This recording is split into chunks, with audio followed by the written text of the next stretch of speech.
Diceritakan, Prabu Basupati di Istana Negara Wiroto, dihadap Patih Wakisworo, Raden Basumurti, dan Resi Brahmono Radio. Mereka sedang membicarakan hilangnya putra angkat sang Prabu, yaitu Raden Kaniyoso, yakni putra kandung Prabu Parikenan dan Dewi Brahmoneki, yang pergi meninggalkan istana tanpa pamit. Pada saat itulah, datang seorang tamu yang mengaku bernama Patih Abisatyo, dari negara Duhyopuro, di tanah Hindustan. Ia diutus rajanya yang bernama Prabu Duropati, untuk menyampaikan pinangan kepada Dewi Kaniraras, keponakan Prabu Basupati. Apabila pinangan diterima, maka negara Wiroto dan Duhyopuro bisa menjadi sahabat. Tetapi, apabila lamaran ditolak, maka kedua negara bisa menjadi musuh. Dewi Kaniraras memang telah menjadi janda sejak suaminya, Empu Kanomoyoso, meninggal karena kecelakaan kerja. Akan tetapi, Prabu Basupati sangat tersinggung mendengar ucapan Patih Abisatyo, yang bernada menantang itu. Ia lalu menolak lamaran itu, dan mempersilakan apabila pihak negara Duhyopuro ingin memulai serangan. Patih Abisatyo kemudian mohon pamit, kembali ke perkemahan tempat rajanya menunggu. Prabu Basupati segera memerintahkan Patih Wakisworo dan Raden Basumurti untuk mempersiapkan pasukan. Keduanya keluar istana, di mana Aryo Sugondo, Aryo Darmoruci, Aryo Panurto, Aryo Suhatyo, dan Aryo Morodono telah menunggu perintah.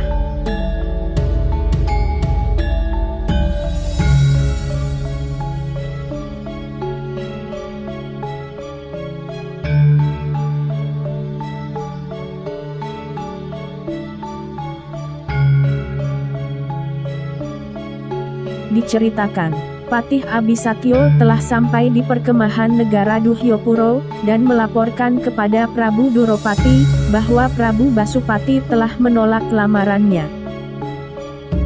Prabu Duropati memarahi Patih Abisatyo karena salah bicara, dan membuat Prabu Basupati tersinggung. Namun, semua sudah terlanjur. Prabu Duropati kemudian berangkat ke Istana Wiroto, untuk meluruskan kesalahpahaman itu.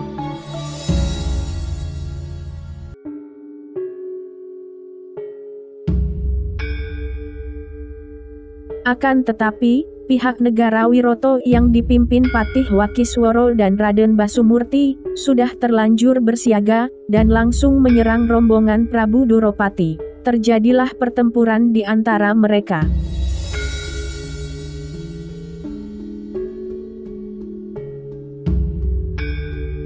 Prabu Duropati berhadapan melawan Raden Basumurti. Setelah mengeluarkan segala kemampuannya, Prabu Duropati berhasil menangkap Raden Basumurti. Melihat putra sulungnya jatuh ke tangan musuh, Prabu Basupati terjun ke medan pertempuran, untuk menolong Raden Basumurti. Setelah bertarung cukup lama, Prabu Basupati akhirnya berhasil meringkus Prabu Duropati. Pada saat itulah, muncul seorang anak perempuan yang menangis, meminta supaya Prabu Duropati jangan disakiti. Ternyata, anak perempuan itu adalah putri Prabu Duropati dari istri terdahulu, bernama Dewi Dalupi. Prabu Basupati tersentuh hatinya melihat anak kecil itu, dan ia lalu melepaskan lawannya. Prabu Duropati sendiri meminta maaf, dan menjelaskan, bahwa Patih Abisatyo telah melakukan kesalahan bicara, saat menyampaikan surat lamaran darinya. Ia juga mengatakan, bahwa dirinya adalah putra mendiang Prabu Basukiroto, Raja Duhyopuro terdahulu, yang merupakan sahabat Prabu Basuroto, ayah Prabu Basupati. Prabu Basupati teringat cerita ayahnya, yang pernah berkunjung ke tanah Hindustan, untuk membantu Prabu Dasarata, Raja Ayodhya, saat mengadakan upacara mengambil jamur dipo, demi mendapatkan putra. Pada kesempatan itu, Prabu Basuroto juga banyak berkenalan dengan para raja tanah Hindustan, antara lain Prabu Basukiroto, dari negara Duhyopuro. Kini, tiada lagi kesalahpahaman antara kedua pihak. Prabu Basupati kemudian menerima lamaran Prabu Duropati, yang ingin memperistri Dewi Kaniraras. Akan tetapi, Dewi Kaniraras sendiri bersedia, namun ia ingin pernikahan keduanya ini dilaksanakan setelah adiknya, Raden Kaniyoso ditemukan. Mendengar permintaan tersebut, Prabu Basupati segera mengutus Aryo Darmoruci, untuk pergi mencari keberadaan Raden Kaniyoso.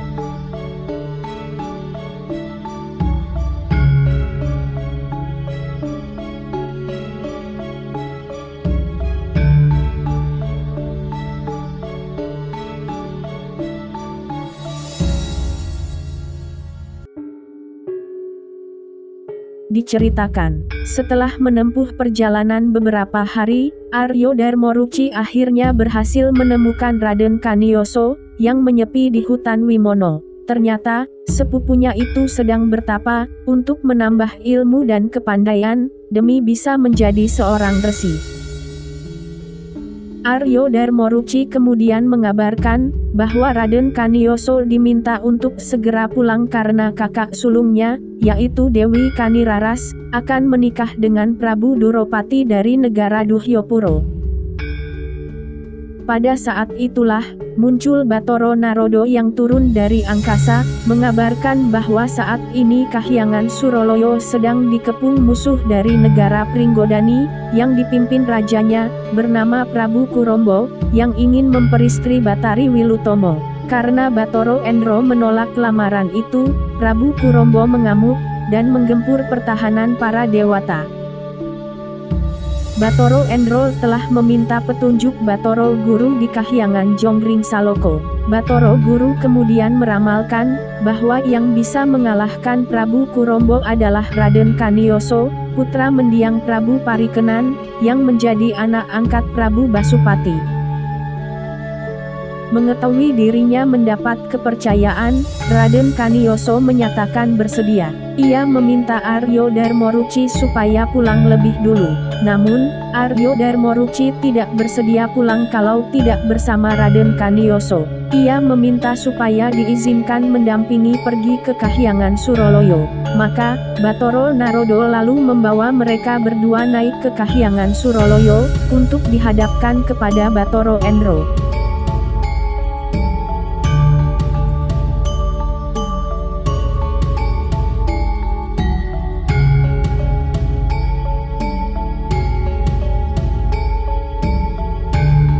Diceritakan, Prabu Kurombo adalah putra Dityo Singosari, yang dulu pernah menculik Dewi Satapi, dan akhirnya tewas di tangan Aryo Sadaskoro.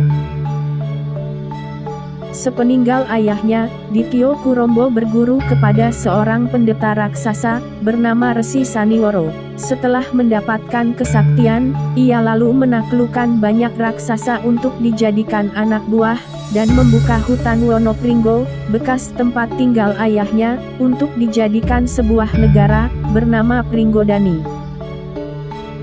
Demikianlah, Prabu Kurombo semakin bertambah kekuasaannya. Ia kemudian mengutus Patih Saswomertiu, untuk melamar Batari Wilutomo di Kahyangan Suroloyo. Tidak lama kemudian, datanglah Patih Saswomertiu, yang baru kembali dari Kahyangan Suroloyo. Ia menyampaikan, kalau Batoro Endro telah menolak lamaran Prabu Kurombo. Mendengar hal itu, Prabu Kurombo sangat marah, dan segera membawa seluruh pasukannya untuk mengamuk, dan menggempur pertahanan para dewa.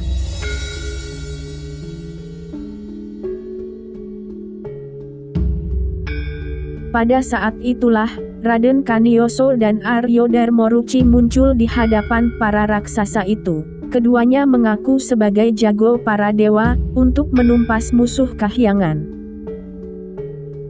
Prabu Kurombo sangat marah mendengarnya, apalagi begitu mengetahui kalau Aryo Darmoruci adalah anak Patih Sadaskoro dan Dewi Satapi. Maka, ia lalu menyerang pemuda itu untuk melampiaskan dendam kematian ayahnya. Aryo Darmoruci terdesak kewalahan, menghadapi serangan Prabu Kurombo itu. Melihat sepupunya dalam bahaya, Raden Kaniyoso segera menghadapi Prabu Kurombo, dengan berbekal panah Sarotomo pemberian Batoro Endro. Setelah bertempur sekian lama, Raden Kaniyoso akhirnya berhasil menewaskan Prabu Kurombo, menggunakan panah pusaka itu. Melihat rajanya terbunuh, Patih Saswomertiu memilih kabur meninggalkan Kahyangan Suroloyo, untuk kembali ke negara Pringgodani.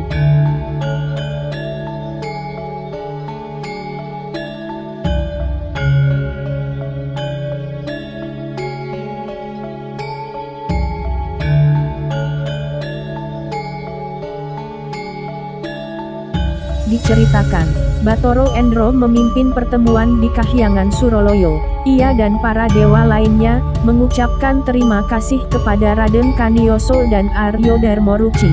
Setelah memenangkan pertempuran, Batoro Endro lalu memberikan hadiah kepada Raden Kaniyoso, berupa pakaian kebesaran kadewatan, yaitu, mahkota Gondoworo, kopiah Indrokolo, cincin tali Probo, gelang kaki Indrobrojo, kutang Jojo Sulardi, robo Kunti Bojro, baju Gondowari, sengkang Bomo, gelang bahu Walioso, gelang lengan Baworo, dan keroncong Korowili.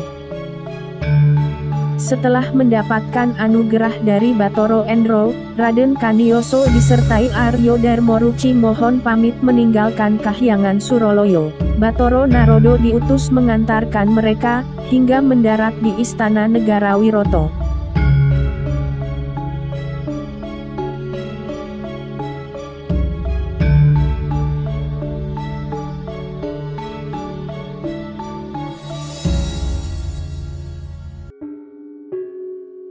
Diceritakan, di Istana Negara Wiroto, Prabu Basupati menyambut kedatangan Batoro Narodo, yang mengantarkan kepulangan Raden Kaniyoso dan Aryo Darmoruci. Batoro Narodo menceritakan semua peristiwa, kenapa ia bisa bersama Raden Kaniyoso dan Aryo Darmoruci. Prabu Basupati sangat gembira setelah mengetahui apa yang telah dialami Raden Kaniyoso. Setelah dirasa cukup, Batoro Narodo kemudian kembali ke Kahyangan. Setelah Raden Kaniyoso ditemukan, Prabu Basupati segera memerintahkan untuk diselenggarakan upacara pernikahan antara Dewi Kaniraras dengan Prabu Duropati, yang dipimpin Resi Brahmono Radio. Prabu Basupati sendiri terkesan, melihat pakaian Raden Kaniyoso pemberian Batoro Endro. Ia kemudian memerintahkan para seniman, untuk membuat tiruan pakaian itu dalam jumlah banyak, untuk kemudian dibagi-bagikan kepada para pangeran, yaitu Raden Basumurti, Raden Basukesti, Raden Basunondo, Raden Manonbowo, dan Raden Paridarmo, untuk dikenakan pada pesta perkawinan itu. Beberapa hari kemudian, Prabu Duropati berniat memboyong Dewi Kaniraras, untuk menetap di Istana Negara Duhyopuro. Akan tetapi, Empu Dowoyoso, kakak mendiang Empu Kanomoyoso, meminta supaya Dewi Kaniraras meninggalkan kedua anaknya dari perkawinan terdahulu, yaitu Raden Prawo dan Dewi Prawito. Empu Dowoyoso sangat menyayangi kedua keponakannya itu bagaikan anak sendiri, dan meminta supaya mereka tetap tinggal di negara Wiroto. Setelah dipertimbangkan, Dewi Kaniraras akhirnya mengabulkan permintaan kakak iparnya itu. Dengan berat hati, Dewi Kaniraras meninggalkan kedua anaknya. Ia kemudian pergi bersama suami barunya, ke negara Duhyopuro di tanah seberang.